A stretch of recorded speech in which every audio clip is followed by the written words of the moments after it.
ҳамасола бо фаро расидани таътили тобистона хонандагони муассисаҳои таълимии кишвар ба истироҳату фароғат фаро гирифта мешаванд.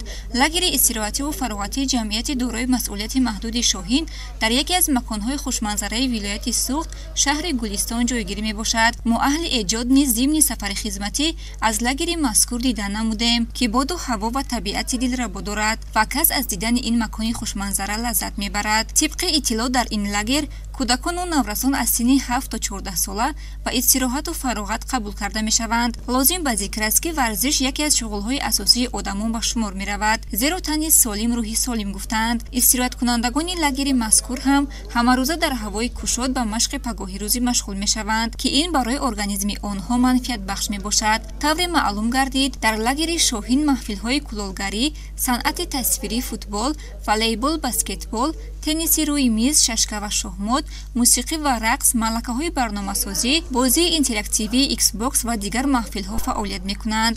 дар маҳфили расомии ҳамарӯза истироҳаткунандагон тибқи нақшаи тартиб додашуда ба тасвири манзараҳои зебо машғул мегарданд, ки ҳар як тасвири онҳо манзараҳои зебои диёрро таҷассум менамояд. дар маҳфили кулолгарӣ бошад, истироҳаткунандагон бо ёрии мураббӣ ба сохтани ашёҳои гуногуни кӯдакона ҷалб мегарданд. тибқи иттилоъ онҳо ҳамарӯза дар ин маҳфил фаъолона иштирок мекунанд ва аз уҳдаи сохтани ашёҳо аллакай мебароянд. дар инҷо ҳамаи шароит ба мо фароҳам аст. мо дар машғулиятҳои китобхонӣ, овбозӣ, дар бассейн, расмкашӣ иштирок мекунем. мо хеле хурсанд ҳастем, ки ба мо наврасон ҳамаи шароитро фароҳам оварданд. дар маҳфили рақс асосан духтарон ҷалб гардиданд, ки бо ёрии мураббия ба омӯзиши рақсҳои мавзун машғуланд. тавре аз ҷараёни ин маҳфил мушоҳида гардид, духтарон бо шавқ ва бо як нозукии хос рақсҳоро иҷро мекарданд ва хеле шод буданд, ки дар лагер дар баробари дигар маҳфилҳо ин маҳфил низ амал мекунад, зеро ба рақсу мусиқӣ ҳамагон шавқу рағбат доранд. ҳамзамон дар маҳфили мусиқӣ ҳам истироҳаткунандагон ба навохтани асбобҳои мусиқӣ машғул мешаванд, аз ҷумла ба навохтани гитара, ки бисёриҳо навохтани ин асбобро дӯст медоранд, зеро садои бисёр фораму дилнишин дорад ва шунаванда аз шунидани ин садо лаззат мебарад. воқеан таи солҳои истиқлолияти давлатӣ дар қаламрави кишвар бунёди садҳо муассисаҳои таълимиву томактабӣ вусъати тозаро касб намуд ва ҳукумати ҷумҳурии Тоҷикистон низ пайваста ба кӯдакону наврасон ғамхориҳо зоҳир намуда, барои гузаронидани таътили тобистона шароитҳои мусоидро баҳри онҳо фароҳам овардааст. лозим ба зикр аст, ки яке аз дастовардҳои асосӣ ва бузурги ҷавонон дар замони соҳиби истиқлолӣ таваҷҷӯҳи падаронаи асосгузори сулҳу ваҳдати миллӣ, пешвои миллат муҳтарам Эмомалӣ Раҳмон нисбат ба ҷавонон ва ҳамчун самти афзалиятнок қабул донистани сиёсати давлатии ҷавонон мебошад. аз ин рӯ насли ояндасози кишварро зарур аст, то ҷавобан ба ин ҳама ғамхориҳо бо дониши аз худ карда ва ахлоқи ҳамида барои пешравии Тоҷикистони азиз саҳмгузор бошанд. ман ба ин ҷо барои истироҳат омадам.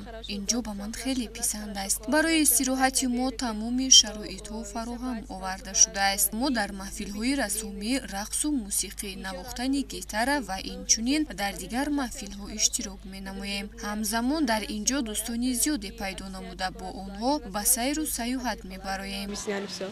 бояд гуфт, ки овозӣ аз қадим миёни мардуми тоҷик мавқеи хос дорад. ба ин навъи варзиш кӯдакону наврасон бештар шавқ доранд, чун айёми фасли гармо аст. на танҳо кӯдакон, балки калонсолон низ ба шиноварӣ машғул мешаванд. ин намуди варзиш миёни хосу ом ҳамчун ҳунар, санъати варзишӣ, ҷасорат ва чолокӣ машҳур аст. дар лагери истироҳативу фароғатии Шоҳин низ барои овозии насли наврас шароити мусоид муҳайё гардидааст.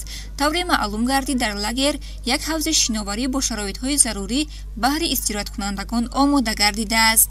ёдовар мешавем, ки истироҳату фароғати насли наврас дар лагери номбурда 5 басро дар бар мегирад, ки ҳар як бас аз 10 рӯзӣ иборат мебошад. тибқи иттилоъ басти аввали лагери мазкур аз 15 июни соли ҷорӣ оғоз гардида, айни ҳол басти сеюм ҷараён дорад. хотиррасон менамоем, ки давраи фароғати истироҳаткунандагон то 12 август идома хоҳад ёфт. аҳли масъулин ва мураббиҳои ин истироҳатгоҳ кӯшиш мекунанд то ин мавсимро бемушкилӣ ва бо маҳфилу бозиҳои шавқовар гузаронида кӯдаконро бо рӯҳу илҳоми тоза ба соли нави хониш ҳамаҷониба раҳнамун созанд. Дар ҳақиқат фаъолият намудани чунин лагерҳои истироҳатӣ дар вақти таътили тобистона имкон медиҳад то насли наврас дар ин муддат аз беҳудагардӣ дур шуда вақти холигии хешро самаранок истифода баранду ба ин васила дӯстони зиёд пайдо намоянд ва аз таҷрибаи якдигар баҳра гиранд, ҳамзамон ба бозиҳои гуногуни зеҳниву тарғиби варзиш ва тарзи ҳаёти солим машғул шаванд.